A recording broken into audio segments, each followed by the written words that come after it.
Voltamos então com o terceiro bloco do Fluminense em debate dessa segunda-feira. Primeiro bloco muito bem-humorado e o segundo muito indignado. Né? O pessoal hoje aqui cuspiu marimbondo, que foi uma maravilha. Né? Teve gente que estava passando lá fora que foi picada, inclusive.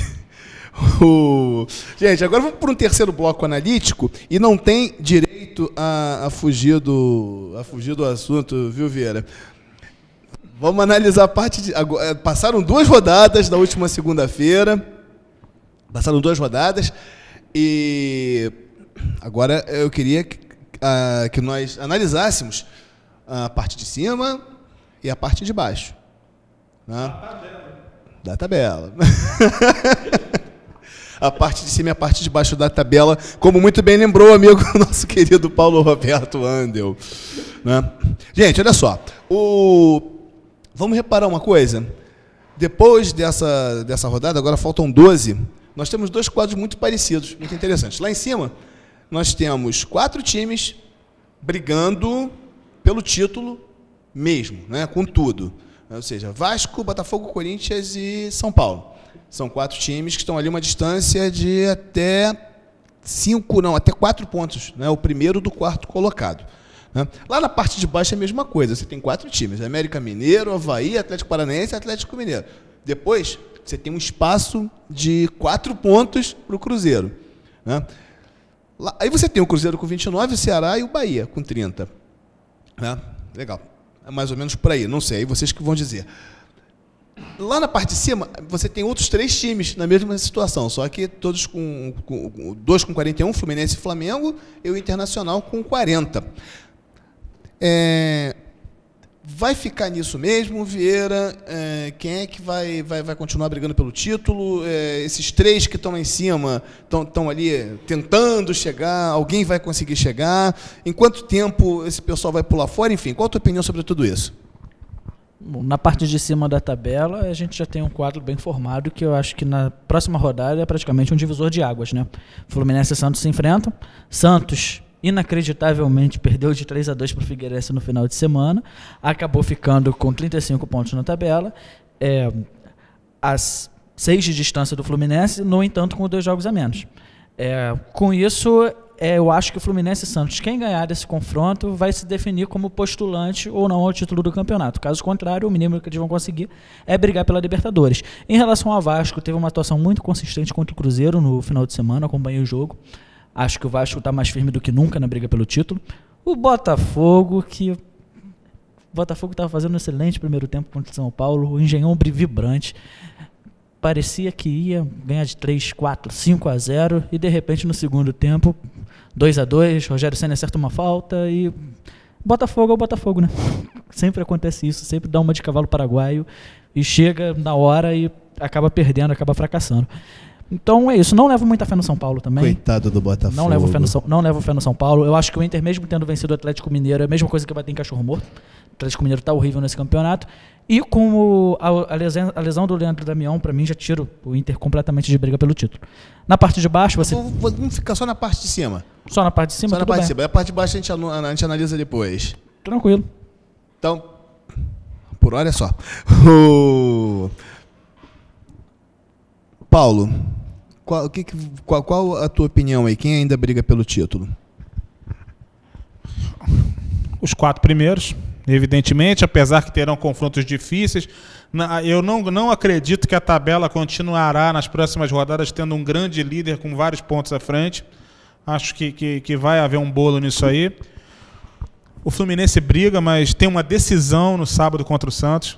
Esse jogo é primordial. O empate praticamente nos alija, nos afasta muito da briga pelo título, embora mantenha as esperanças na Libertadores.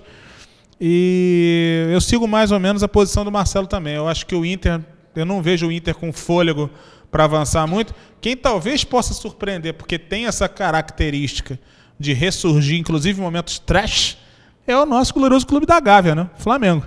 Que mesmo com a vitória difícil contra o Lanterna do campeonato, continuou no topo e pode, sei lá, suscitar uma arrancada que ninguém esperava. O Fluminense e Santos de gladinho, é o caso do Santos. Se o Fluminense vence, eu acho que o Santos já começa a entrar em ritmo de férias pré-mundial e vai dar uma atenção secundária ao campeonato. Agora, a parte de baixo não mudou muito o panorama. Agora, o que assusta é ver como estão o Atlético Mineiro e o Cruzeiro. Né? O Cruzeiro, no começo do campeonato, era postulante ao título. Eu vou pedir para deixar a parte de baixo para depois. Fica então, só na parte de cima, só no topless, então, ficamos no... Só no topless. Vai ficar o A4 para depois e agora vai ser o G4. É isso. Tá? Eu vou porque só para a gente poder separar um pouquinho e depois tratar também dessa questão do Cruzeiro, que é bem interessante. Gente, eu esperava que nessa semana eu pudesse já excluir algum dos 7 clubes que, para mim, ainda brigam pelo título. Os 4 de cima, Fluminense, Flamengo, Internacional e ainda o Santos. Mas é como o Marcelo falou, na próxima semana não tem jeito. Ou fica o Fluminense ou fica o Santos. Tá? Agora, eu queria muito mais analisar esses times que estão em cima. O Vasco não sai mais da briga. O Vasco vai na briga até o final. O time do Vasco está muito... não é um timaço, mas é um time bem montado, é um time bem fechado na defesa, um time que se fecha muito bem, que contra-ataca na hora que tem que contra-atacar, avança as linhas na hora que tem que avançar, ou seja, é um time que está sob controle, né? Tem o controle do treinador e não sentiu a saída do Ricardo Gomes, né? Isso é muito importante. O Botafogo, eu também acho que o Botafogo tem um time muito bom. Acho que o Botafogo continua brigando. O Botafogo tem um jogo a menos, inclusive. Né? O Corinthians, que ninguém falou, não é, Vieira? Vieira tá dando risadas aqui, que tá uma maravilha hoje. Tá tudo feliz, viu o cavalinho prateado. Cavalinho prateado é ótimo, hein? Aí, entendeu? Eu tava falando de quem? Do Corinthians, o Vieira esqueceu do Corinthians. O time do Corinthians é bom, o time do Corinthians também vai continuar na briga. E tem uma coisa interessante, o Vasco agora tem uma tabela pavorosa. Não fica por muito tempo, vai brigar até o final, mas não vai ficar na liderança não. A tabela do Corinthians é melhor. Vieira, faça, por favor, aproveitar que eu tô com... a tabela do Vasco aí, os 3 próximos jogos do Vasco. Vasco pega nada menos do que o vice-líder da competição no próximo final de semana, Vasco e Corinthians. No jogo válido pela 28ª rodada, ele pega o Atlético Goianiense, que está sendo um time difícil de ser batido por qualquer time. Atlético Goianiense? Atlético de Goianiense. Novo? Não, eu errei. Eu vi o Corinthians aqui. Na verdade, ele pega o Internacional no Beira-Rio. No Beira-Rio. Pior ainda. Falha nossa, desculpa. E depois o Vasco, ele pega o Atlético Paranaense na Arena da Baixada. Ou seja, são 2 jogos fora seguidos. São 3 jogos dificílimos para a equipe cruzmaltina. Bota mais um aí, só para a gente poder ter uma noção. Aí pega cachorro morto, Vasco e Atlético Mineiro em São Januário. Em São Januário. Pode não ser tão morto assim. Então, essa tabela do Vasco ela é complicada. Né? E o São Paulo também, eu acho que o problema do São Paulo é mais treinador, hein? Acho que não consegue fazer um time funcionar ali, no evento tem um padrão. Não é aquele time que é confiável. Não é que entra em campo você sabe o que vai acontecer. O Ricardo Perrone é grande São Paulino, mas que hoje já debandou da área do jornalismo segmentado e tem um blog hoje super conceituado que ele fala de tudo. Analisando o São Paulo, ele disse que o São Paulo é um time mais estranho desse campeonato brasileiro, porque ele joga mal, ele não faz absolutamente nada em campo, e ele ganha. Tem talentos, né, cara? Tem Lucas, tem Rivaldo, mas o Lucas Dagoberto, que não jogou Lucas já caiu de rendimento. O Lucas caiu muito de rendimento nas últimas partidas. O Rivaldo, não dá para chamá-lo de ex-jogador em atividade, mas está muito longe de ser o Rivaldo dos belos tempos. E o Dagoberto tem muitos altos e baixos. Então, eu vejo o São Paulo numa fase descendente. Por mais que ele às vezes consiga vencer, ninguém consegue se sustentar jogando mal por tão longo tempo. Então, acho que o São Paulo vai parar daqui a pouco. Qual o jogo do Flamengo na próxima rodada, Vieira? Jogo do Flamengo na próxima rodada, apenas 1 minuto para processamento do computador aqui. 27ª, né? 27ª rodada, justamente São Paulo e Flamengo. São Paulo e Flamengo. Ou seja, é mais um que já pode dançar aí, né, o Flamengo. Então, de repente, vamos lá, mas na próxima rodada podem cair uns 2 dessa briga. Savioli, você falou em relação ao Flamengo, só tem uma coisa que a gente tem que saber o que de fato está acontecendo no Flamengo, né? Porque depois de 10 jogos sem vencer, conseguiu vencer agora, o último colocado do campeonato, sofrendo com gol de impedimento do David, que foi o gol que deu o empate pro Flamengo. Então, ganhou nos acréscimos com o gol do Thiago Neves. Tem que saber se o Flamengo realmente vai voltar a jogar bola ou se essa crise vai continuar instalada, que está muito além das 4 linhas. Está estranho, está muito estranho. Inclusive, tem grande chance do Fluminense no Fla-Flu que vai ocorrer. Se o Flamengo continuar nessa fase, o Fluminense fazer cair o Vanderlei Luxemburgo. Eu acredito que tem grande chance do Fluminense ser o último time que o Vanderlei Luxemburgo vai enfrentar no comando do Flamengo. Gente, antes da gente voltar pro Fluminense, eu vou pedir pro Andel analisar a parte de baixo da tabela. Ufa! Então, saímos do top last, fomos para o bottom last. O A4 equilibradíssimo negativamente, né? Com seus ocupantes já há várias rodadas, né? Agora que eu havia comentado parcialmente, agora a gente vai falar de maneira mais profunda, é que me assusta e me preocupa ver um time como o Cruzeiro beirando a zona do rebaixamento. O Cruzeiro era candidato ao título. O Cruzeiro tem jogadores de primeira linha. O Cruzeiro tem um dos melhores jogadores do campeonato. E se encontra numa situação de abrir, de sinal amarelo mesmo, de abrir o olho, porque senão a coisa vem feia.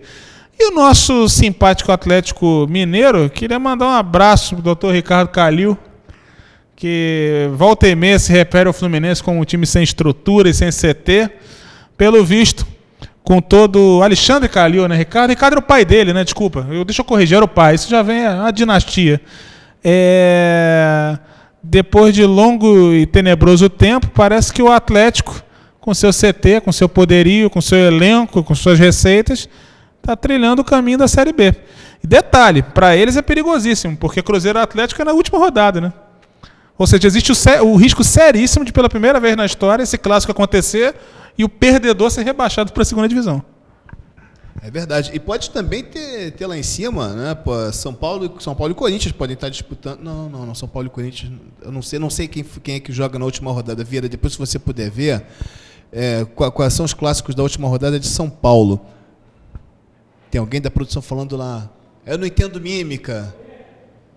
Palmeiras e Corinthians. Não, Palmeiras não dá para disputar. Mas no Rio, joga Vasco e Flamengo, Fluminense e Botafogo. Pode, de repente, ser uma final aí. Pode acontecer tudo, né, nessas partidas, né? A gente espera, inclusive, que o Fluminense consiga arrancada. Agora, falando em arrancada, eu queria lembrar o seguinte. Por mais que a gente tenha um desenho de tabela feito hoje, como está, o time que conseguir, nessa rodada seguinte, abrir 4 vitórias seguidas, esteja ele onde estiver, ele vai brigar pelo título. Porque está tudo ainda um pouco embolado, o Vasco vai ter esses compromissos mais difíceis. Eu não acredito, reitero, numa liderança disparada do Vasco, embora reconheça a ótima fase da equipe, justamente porque os confrontos vão ser difíceis e o Vasco joga mais relaxado porque já está na Libertadores, ao Vasco só interessa o título. Quer dizer, a coisa é complicada. Uma sequência de algum desses grandes times, de 3 ou 4 vitórias, pode embolar tudo outra vez. Eu acho o seguinte, o América já está a 10 pontos do Cruzeiro. Eu acho que o América já foi. Tá? O América eu acho que já foi. O Avaí, pelo próprio perfil dos resultados do Avaí também, né, eu acho que está indo, o Atlético Paranaense está indo, e eu acho que o único que talvez tenha esperanças é o Atlético Mineiro. Porque o próprio Atlético Paranaense, né, que é o segundo colocado, né, nesse grupinho, né, do desespero, ele já está a 5 pontos do Cruzeiro. E sei lá, eu acho que desses 4 que estão nas últimas posições, né, por ser uma coisa que vem se repetindo rodada a rodada, eu acho que pelo menos 3 vão. Um possível talvez se salve. E o Cruzeiro, eu vou te falar, eu assisti o primeiro tempo do Cruzeiro e Vasco, e o time do Cruzeiro é um time apático. Não é um time apático, é um time sem vibração. Sabe, que não passa, eu já tinha visto isso no jogo contra o Fluminense, ele não passa vontade de ganhar o jogo. Então, quando toma um gol, fica um desespero, não é, Vieira? Justamente eu complementar sobre o Cruzeiro, hoje como novo treinador da equipe, o possante Wagner Mancini, que para mim já credencia o Cruzeiro a brigar pela parte de baixo da tabela ainda mais, e o Andel falou que é um time que tem grande qualidade, o melhor, talvez o melhor jogador do campeonato. Já foi um time de muita qualidade. O time do Cruzeiro que entrou em campo contra o Vasco no último final de semana foi Fábio, Vitor, Cribari, Vitorino e Everton, Marquinhos, Paraná, Fabrício, Charles e Roger, Montilho e Bubu. não é um grande time, só tem um montilho de grande jogador nessa equipe. Tem o Roger, que é ex-jogador, né? O Roger é impressionante, né? Ele pega a bola, às vezes faz umas jogadas que você olha e pensa, porra, que grande jogador, esse cara tinha tudo para brilhar. Mas o Roger, ele é um daqueles raros casos de que não quer nada com a vida. No intervalo... Gente, Vieira, desculpa interromper, a gente volta a falar do Roger, da parte de baixo da tabela, viu, Pedro? Ô, Pedro aí, Pedro Paulo Roberto Andel. Pedro Paulo Roberto Andel. Voltamos a falar também do Fluminense, né? Mais um pouco no próximo e último bloco. Voltamos já.